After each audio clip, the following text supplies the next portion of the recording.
پھر اللہ سبحانہ تعالیٰ فرماتے ہیں لیسا نہیں ہے، علی الذین اوپر ان لوگوں کے، آمنو جو ایمان لائے، وعملوا الصالحات اور انہوں نے عمل کیے اچھے نیک، جناح کوئی گناہ، فیما اس میں جو، طعمو انہوں نے کھایا یا وہ کھا چکے.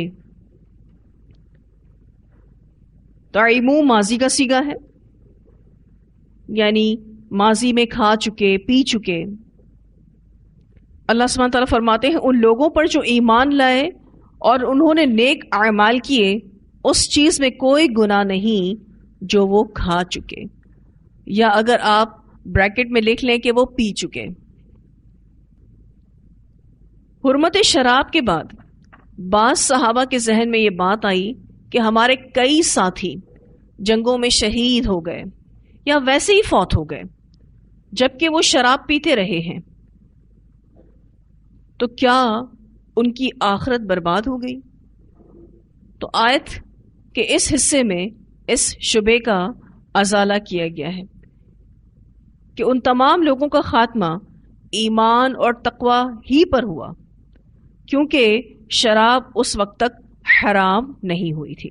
اسی لیے اللہ سبحانہ تعالیٰ فرماتے ہیں لیسا نہیں ہے، علی الذین ان لوگوں کے اوپر، آمنو جو ایمان لائے، وعملوا الصالحات اور انہوں نے عمل کیے اچھے، جناح کوئی گناہ، فیما اس میں جو، طعمو انہوں نے کھایا، وہ کھا چکے یا پی چکے. یعنی تحریم شراب سے پہلے، تحریم شراب سے پہلے یعنی شراب کے حرام ہونے سے پہلے اگر وہ شراب پی چکے تو ان پر کوئی گناہ نہیں، ان کا خاتمہ ایمان اور تقوی پر ہی ہوا ہے، کیونکہ اس وقت تک شراب حرام نہیں ہوئی تھی. اس سے پہلے اگر کوئی صحابی شہید ہو گئے یا کوئی صحابی اپنی طبعی موت کے ذریعے اس دنیا سے چلے گئے، اللہ سبحانہ تعالیٰ فرماتے ہیں ان پر کوئی گناہ نہیں. یہاں پر طعمو کا لفظ استعمال ہوا ہے، مراد یہاں پر شراب پینا ہے، کیونکہ طعام کا لفظ کھانے اور پینے دونوں کے لیے آتا ہے. اور ویسے بھی آپ دیکھیے کہ جن لوگوں کو شراب پینے کی عادت ہوتی ہے ان کے لیے یہ لت اتنی اہم ہوتی ہے جتنا اہم ان کے لیے کھانا بھی نہیں ہوتا. دور جاہلیت میں اتنی شراب پی جاتی تھی کہ لوگ اپنا کھانا بھول جاتے تھے. تو حرمت شراب کے بعد بعض صحابہ کرام کے ذہن میں یہ بات آئی تھی کہ پھر ہمارے ساتھی جو جنگوں میں شہید ہو گئے یا ویسے ہی فوت ہو گئے اور وہ تو شراب پیتے رہے. وہ شراب کیوں پیتے رہے؟ کیونکہ شراب کی حرمت کا کوئی حکم اترا ہی نہیں تھا. اور پھر جب شراب کی حرمت کا حکم اترا تو صحابہ کرام کے ذہن میں فوراً سے سوال آیا کہ ہمارے ان ساتھیوں کا کیا بنے گا؟ کیا ان کی آخرت برباد ہو گئی؟ تو اللہ سبحانہ تعالیٰ نے ان کے دل میں آنے والے اس شبے کا ازالہ اس آیت میں کیا ہے. اللہ تعالیٰ فرماتے ہیں کوئی گناہ نہیں ان لوگوں پر، ان کا خاتمہ ایمان اور تقوی پر ہوا ہے، کیونکہ اس وقت تک شراب حرام ہوئی نہیں تھی. لیکن اب کوئی شراب نہیں پی سکتا. جب حرمت شراب کا حکم اتر گیا اب کوئی نہیں پی سکتا. اللہ سبحانہ تعالیٰ فرماتے ہیں اذا متقوا، جب انہوں نے تقوی کیا، جب وہ بچے. اذا یہاں پر شرطیہ ہے، یعنی اب اللہ تعالیٰ شرائط بتا رہے ہیں. متقوا انہوں نے تقوی کیا یعنی وہ بچے آئندہ نافرمانی سے. ماضی میں جو پی چکے سو پی چکے، اب کچھ شرائط پوری کرنی ہوں گی. اب جو لوگ زندہ ہیں ان کو کچھ شرائط پوری کرنی ہوں گی تاکہ ان کا وہ پچھلا گناہ معاف ہو جائے. اور پہلی شرط کیا ہے؟ متقوا، انہوں نے تقوی کیا، اپنے آپ کو بچایا آئندہ نافرمانی سے، یعنی وہ نافرمانی کے کاموں سے خود کو بچائیں. وآمنوا اور ایمان لائے. ایمان لائیں کیونکہ بعض گناہ انسان کا ایمان خراب کر دیتے ہیں. تو اپنے ایمان کو ریفریش کیا. وعملوا الصالحات، اور انہوں نے اچھے عمل کیے، مزید نیک عمل کیے. مزید نیک عمل کرنے کا اللہ تعالیٰ اس لیے فرماتے ہیں کیونکہ جب انسان اچھے اعمال کرتا ہے تو اس کے پچھلے گناہ مٹ جاتے ہیں. اللہ سبحانہ تعالیٰ فرماتے ہیں قرآن پاک میں ان الحسنات یذہبن السیئات، بے شک نیکیاں جو ہیں وہ برائیوں کو لے جاتی ہیں، مٹا دیتی ہیں. ثم اتقوا، پھر انہوں نے تقوی کیا، یعنی خود کو بچایا، یعنی تقوی کو کنٹینیو کریں. یہاں دوبارہ سے اس جملے کا آنا تاکید کے لیے، یعنی تقوی میں ہی رہیں، تقوی کو کنٹینیو کریں، چھوڑیں نہ، خود کو بچاتے رہیں. یہ بات آپ اس طرح سے سمجھ سکتے ہیں، مثلاً کوئی توبہ کر لے اور پھر اپنی توبہ کو قائم نہ رکھے اور دوبارہ شراب پی لے، تو ایسے شخص نے جو پہلے کیا اور جو اب کیا زیادہ بڑا گناہ ہو گیا. اس کے ذمے پچھلا گناہ بھی ایکٹیو ہو گیا اور جو اس نے اس وقت گناہ کیا وہ بھی شامل ہو گیا، زیادہ بڑا گناہ ہو گیا نا. تو ثم اتقوا، پھر انہوں نے تقوی کیا، یعنی اپنے آپ کو بچایا، خود کو نافرمانی سے بچاتے رہے، مسلسل بچاتے رہے. وآمنوا، اور ایمان لائے. پھر سے ایمان لانے کی بات ہو رہی ہے، یعنی اپنے ایمان کو تر و تازہ رکھا. ثم اتقوا، پھر انہوں نے تقوی کیا، یعنی مسلسل بچتے رہنا ہے، مرتے دم تک خود کو نافرمانی سے بچانا ہے. وَأَحْسَنُوا، اور احسان کیا. اور احسان سے مراد یہاں پر ہر طرح کی اطاعت ہے. اچھا کیا، احسان کی روش اختیار کی. کتنی شرائط اللہ تعالیٰ نے یہاں بیان کی. اذا متقوا، پہلی شرط، وآمنوا، دوسری شرط، وعملوا الصالحات، تیسری شرط، ثم اتقوا، چوتھی شرط، وآمنوا، پانچویں شرط، ثم اتقوا، چھٹی شرط، وَأَحْسَنُوا، ساتویں شرط. 7 شرطیں اللہ تعالیٰ نے یہاں بیان فرمائی. ماضی میں اگر کسی سے نافرمانی ہو گئی ہے اور ایسی کسی چیز کا ارتکاب بھی کر لیا ہے جو حرام ہو گئی ہے، اب آئندہ زندگی میں اسے خود کو بچانا ہوگا، تبھی اللہ تعالیٰ اس کے گناہ کو معاف کرے گا. واللہ یحب المحسنین، اور اللہ محبت رکھتا ہے احسان کرنے والوں سے. بہت ہی خوبصورت آیت ہے. اس آیت میں 3 بار ایمان اور تقوی کے الفاظ استعمال ہوئے. کچھ مفسرین کہتے ہیں کہ یہ انداز اس لیے بھی اختیار کیا گیا ہے کیونکہ ایمان اور تقوی کے مختلف درجات ہیں. ایک شخص جب ایمان لاتا ہے تو اس کا تقوی کم درجے کا ہوتا ہے، پھر جب وہ نیک اعمال کرتا ہے تو اس کا ایمان مضبوط ہوتا جاتا ہے اور تقوی میں بھی اضافہ ہوتا رہتا ہے. اور دوسرے لفظوں میں ہم یہ کہیں کہ ایمان اور تقوی معلوم کرنے کا معیار عمل صالحہ کی کمی بیشی ہے. اگر کسی کو اپنے ایمان کا لیول چیک کرنا ہے، تقوی کا لیول چیک کرنا ہے، تو وہ کیا دیکھ لے؟ اپنے نیک اعمال دیکھ لے. اگر اس میں کمی ہو رہی ہے تو اس کا مطلب ہے کہ اس کا ایمان اور تقوی نیچے جا رہا ہے، اور اگر اس میں اضافہ ہو رہا ہے تو اس کا مطلب یہ ہے کہ اس کا ایمان اور تقوی بڑھ رہا ہے. تو نیک اعمال کرنے کی صورت میں ایمان اور تقوی میں اضافہ ہوتا ہے. اور ویسے بھی یہ دونوں چیزیں ایک دوسرے کے لیے مددگار ہے. ایمان تقوی کے لیے مددگار ہے اور تقوی ایمان کے لیے مددگار ہے. اور پھر آپ دیکھیے کہ ایمان اور تقوی کا بلند ترین درجہ احسان ہے، جس کا ذکر اللہ سبحانہ تعالیٰ نے آخر میں کیا، وَأَحْسَنُوا، اور احسان کیا. احسان کا لفظی معنی یہ ہے کہ کسی کام کو اپنے دل کی رضا اور رغبت اور نہایت اچھے طریقے سے بجا لانا. اور جو بھی عمل صالح کو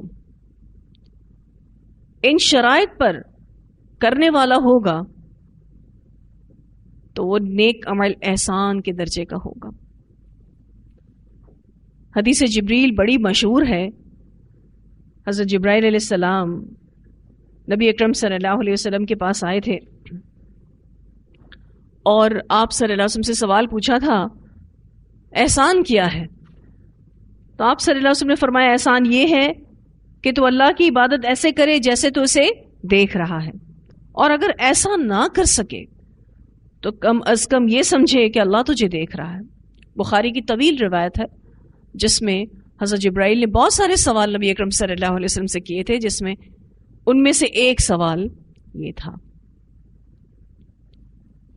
تو ایمان اور تقوی کی اعلیٰ ترین شکل احسان ہے، اور اللہ سبحانہ تعالیٰ فرماتے ہیں واللہ یحب المحسنین، اور اللہ محبت کرتا ہے احسان کرنے والوں سے. تو خلاصہ کلام یہ ہے کہ جب انسان اللہ سے ڈر کر حرام چھوڑ دیتا ہے اور حلال کھاتا ہے تو یہ اس کے نامہ اعمال میں عبادت لکھی جاتی ہے. عبادت کی کچھ خاص شکلیں بھی ہیں، نماز پڑھنا، روزہ رکھنا، زکوٰۃ دینا. لیکن اگر کوئی شخص خود کو حرام سے بچاتا ہے، حرام کھاتا نہیں، خود کو حلال کھلاتا ہے، تو یہ بھی اس کے نامہ اعمال میں عبادت لکھی جاتی ہے، کیونکہ یہ بھی اللہ کی فرما برداری ہے. جو بھی فرما برداری ہم اللہ تعالیٰ کی کرتے ہیں وہ دراصل ہمارے نامہ اعمال میں عبادت لکھی جاتی ہے. پھر اللہ سبحانہ تعالیٰ ہمیں رزق دیتے ہیں، ہم اس کی اطاعت کرتے ہوئے اس کا استعمال کرتے ہیں، اس رزق کا استعمال کرنا بھی عبادت ہے. لیکن اگر کوئی نافرمانی کرے اور پھر اللہ کا رزق استعمال کرے جو اللہ نے اس کو عطا کیا ہے، اس رزق کو استعمال کرے تو وہ رزق اس کے لیے وبال بنے گا. کیوں؟ کیونکہ وہ نافرمانی کر رہا ہے. ایک تو نافرمانی کا وبال، پھر اس رزق کو استعمال کر کے نافرمانی کا الگ وبال. کیونکہ دیکھیں اگر کوئی انسان کھاتا پیتا ہے تو اس کو طاقت آتی ہے نا، اب اس طاقت کا وہ غلط استعمال کرے تو اس کو جواب نہیں دینا پڑے گا، اس کو وبال نہیں بھگتنا پڑے گا اپنا. تو نافرمانی کے ساتھ اللہ کا رزق کھانا اس شخص کے لیے وبال بنے گا. تو یہاں الحمدللہ ہمارے یہ لیسن مکمل ہوا. اتنی آیات کی تلاوت سنتے ہیں.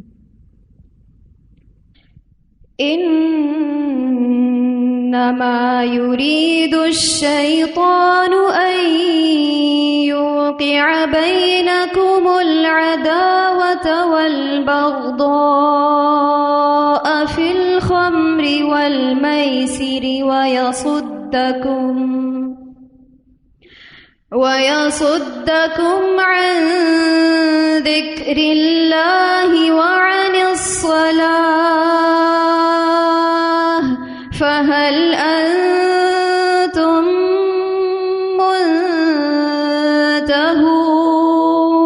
منتهون وأطيعوا الله وأطيعوا الرسول واحذروا فإن توليتم فاعلموا أنما على رسولنا البلاغ المبين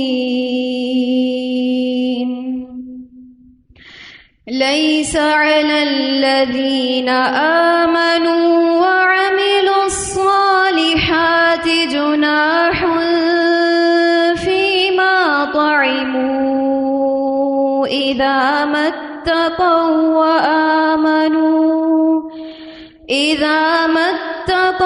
وآمنوا وعملوا الصالحات ثم اتقوا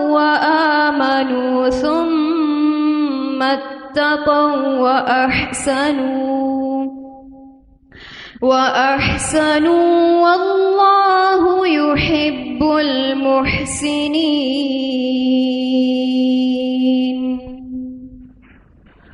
ہم نے قسموں کا بیان پڑھا تھا اسی لیسن میں، اور اس میں 2 احادیث ایسی تھیں جس کی وضاحت میں کرنا چاہ رہی تھی تاکہ آپ اچھے سے ان احادیث کو سمجھ سکیں. ایک حدیث ہم نے آپ کو بیان کی تھی. سیدنا برا بن عازب رضی اللہ تعالیٰ عنہ فرماتے ہیں کہ نبی اکرم صلی اللہ علیہ وسلم نے قسم دینے والے کی قسم کو پورا کرنے کا حکم دیا. اسے بخاری نے روایت کیا ہے. اس میں اللہ کے رسول صلی اللہ علیہ وسلم کی طرف سے یہ حکم مل رہا ہے کہ جو بھی قسم کھا رہا ہے، قسم کھانے والا اپنی اس قسم کو پورا کرے، سچا کرے. ٹھیک ہے، اس میں یہ بات نہیں ہو رہی کہ کسی کو قسم دی گئی ہے اور وہ پھر قسم کو پورا کرے. ٹھیک ہے، یہاں الفاظ کچھ اس طرح کے استعمال ہوئے ہیں کہ جس سے یہ معنی پیدا ضرور ہو رہا ہے، لیکن اگر ان الفاظوں کو دوبارہ سے آپ غور سے سن لیں، نبی اکرم صلی اللہ علیہ وسلم نے قسم دینے والے کی قسم، اور اگر دینے والے کی جگہ اگر آپ کھانے والے کر لیں تو زیادہ بہتر رہے گا کہ نبی اکرم صلی اللہ علیہ وسلم نے قسم کھانے والے کی قسم کو پورا کرنے کا حکم دیا. یعنی قسم کھانے والا قسم کو سچا کرے، اسے پورا کرے تاکہ اس کی قسم سچی ہو. ٹھیک ہے، بہت سارے لوگ یہ سوال بھی پوچھتے ہیں کہ اگر کوئی کسی کو زبردستی قسم دیتا ہے کہ آپ یہ کام کر کے دو، آپ کو اللہ کی قسم ہے، ٹھیک ہے، تو کسی کے زبردستی قسم دینے سے اس شخص پر قسم واجب نہیں ہوتی، اس کا پورا کرنا واجب نہیں ہوتا جب تک کہ وہ خود اللہ کی قسم کھا کے اس کام کو کرنے کی نیت اور ارادہ نہ کرے. ٹھیک ہے، کہ بہت سارے ایسے لوگ ہوتے ہیں جو زبردستی قسم دیتے ہیں اور سامنے والا شخص پریشان ہو جاتا ہے کہ کیا اب ہم کو اس قسم کو پورا کرنا لازم ہے. تو ایسا نہیں ہے، الا یہ کہ آپ خود پھر اس قسم کو کھائیں اور اس کام کو کرنے کا ارادہ اور نیت کریں. ٹھیک ہے جی. ایک اور حدیث میں نے بیان کی تھی، آپ صلی اللہ علیہ وسلم نے فرمایا قسم میں قسم دلانے والے کی نیت کا اعتبار ہوگا. اسے مسلم نے روایت کیا ہے. یعنی قسم کھانے پر اس کی پختگی یا برعکس فیصلہ کرنا خود قسم کھانے والے کی سوچ اور سمجھ پر موقوف ہے. یعنی جس نے قسم کھائی ہے اس کی نیت کے اعتبار سے اس پر حکم لگایا جائے گا. ٹھیک ہے، حدیث کے الفاظ کیا ہیں؟ قسم میں قسم دلانے والے کی نیت کا اعتبار ہوگا. یعنی جس نے قسم کھائی ہے اس کی نیت کا اعتبار ہوگا، اس نے کس اعتبار سے وہ قسم کھائی تھی. پھر اللہ سبحانہ تعالیٰ اس شخص پر ویسا ہی حکم لگائیں گے. مثلا اگر کسی نے قسم کھائی تو اسی کو پتا ہے نا کہ اس نے پکی قسم کھائی تھی یا لغو قسم کھائی تھی. ہر انسان اپنے آپ کو اچھے سے جانتا ہے نا. تو یہاں اس حدیث میں یہ بات ہو رہی ہے. ایسی قسم یاد ہے کہ جو کھائی تھی اور توڑی تھی، آپ کو اچھے سے یاد ہے اپنی یہ غلطی، اور اللہ نے وسعت دی ہے، تو کفارہ دینے میں کیا حرج ہے؟ کیونکہ کچھ گناہ ایسے ہوتے ہیں کہ جن کے کفارے باقاعدہ بیان کیے گئے، اور جب تک ان کا کفارہ پینلٹی ادا نہ کی جائے تب تک وہ معاف نہیں ہوتے. اور اگر کسی کو اپنے ایسے کوئی گناہ یاد نہیں، اس کو کوئی اندازہ نہیں کہ کتنی بار وہ یہ گناہ کر چکا ہے، تو پھر صدقہ خیرات کرتا رہے، نفلی روزے رکھے، تاکہ اللہ سبحانہ تعالیٰ اس کی اس غلطی کو معاف کر دے. ٹھیک ہے. ایک اور سوال بھی آیا تھا کہ اگر کوئی مالی اعتبار سے بھی اتنا مضبوط نہیں کہ 10 مسکینوں کو کھانا کھلا سکے یا کپڑا پہنا سکے، اور وہ جسمانی اعتبار سے بھی اتنا مضبوط نہیں کہ وہ روزے رکھ سکے، تو ایسی صورت میں وہ ان قسموں کا کفارہ کیسے دے گا؟ دیکھیں، یہ پینلٹی ہے تبھی مشکل اور بھاری ہے، اور انسان کو اس سے گزارا جاتا ہے تاکہ وہ آئندہ غلطی سے خود کو بچائے. اور ایسا شخص جو مالی اعتبار سے کمزور ہے وہ دیگر اپنی ضروریات بھی تو پوری کرتا ہی ہے نا. تو پھر اس چیز کے لیے بھی اس کو کوشش کرنی چاہیے. اور اللہ تعالیٰ نے کوئی بہت بڑے بڑے اسٹینڈرڈ نہیں لگائے. اللہ تعالیٰ کہتے ہیں کہ مسکینوں کو کھانا کھلا دو، جو کہ تعداد میں 10 ہونے چاہیے، اور اوسط درجے کا کھانا جو تم کھاتے ہو، تمہارا لیونگ سٹینڈرڈ ہے. ظاہر ہے جس کی مالی وسعت نہیں تو اس کا کھانا پینا بھی بہت سادہ ہوتا ہے، تو وہ اپنے ہی کھانے میں سے کچھ کھانا نکال کر 10 مسکینوں کو دے دے. اور ایک ساتھ 10 مسکینوں کو کھانا کھلانا بھی ضروری نہیں ہے، 10 دنوں میں 10 مسکینوں کو کھانا کھلا دے، لیکن یہ پینلٹی تو اس کو ادا کرنی ہی پڑے گی. اب اس کے پاس آپشنز ہیں کہ وہ کون سا کفارہ ادا کرنا چاہتا ہے. جسمانی اعتبار سے کمزور روزے نہیں رکھ سکتا تو اس کے پاس دوسرا آپشن موجود ہے. اگر انسان یہ سوچ لینا کہ اگر میں نے یہ کفارہ ادا نہیں کیا تو میرا یہ گناہ نامہ اعمال سے نہیں مٹے گا، تو پھر انسان کوشش کرتا ہے. جیسے کسی بیماری کے بارے میں انسان کو یہ پتا چل جائے کہ جب تک مجھے دوا نہیں ملے گی میں ٹھیک نہیں ہوں گا، تو وہ کیا کرتا ہے؟ وہ کوشش کرتا ہے نا اس دوا کو حاصل کرنے کے لیے. بالکل ایگزیکٹلی اسی طرح سے بھی گناہوں کے کفارے یہ بیماری کی طرح ہمارے نامہ اعمال میں چپکے ہوئے، جب تک ان کا کفارہ ادا نہیں ہوگا تب تک یہ نامہ اعمال سے صاف نہیں ہوں گے. تو واضح ہے یہ ساری آیتیں؟ ٹھیک ہے جی. وآخر دعوانا ان الحمد للہ رب العالمین. سبحانک اللہم وبحمدک نشہد ان لا الہ الا انت نستغفرک ونتوب الیک.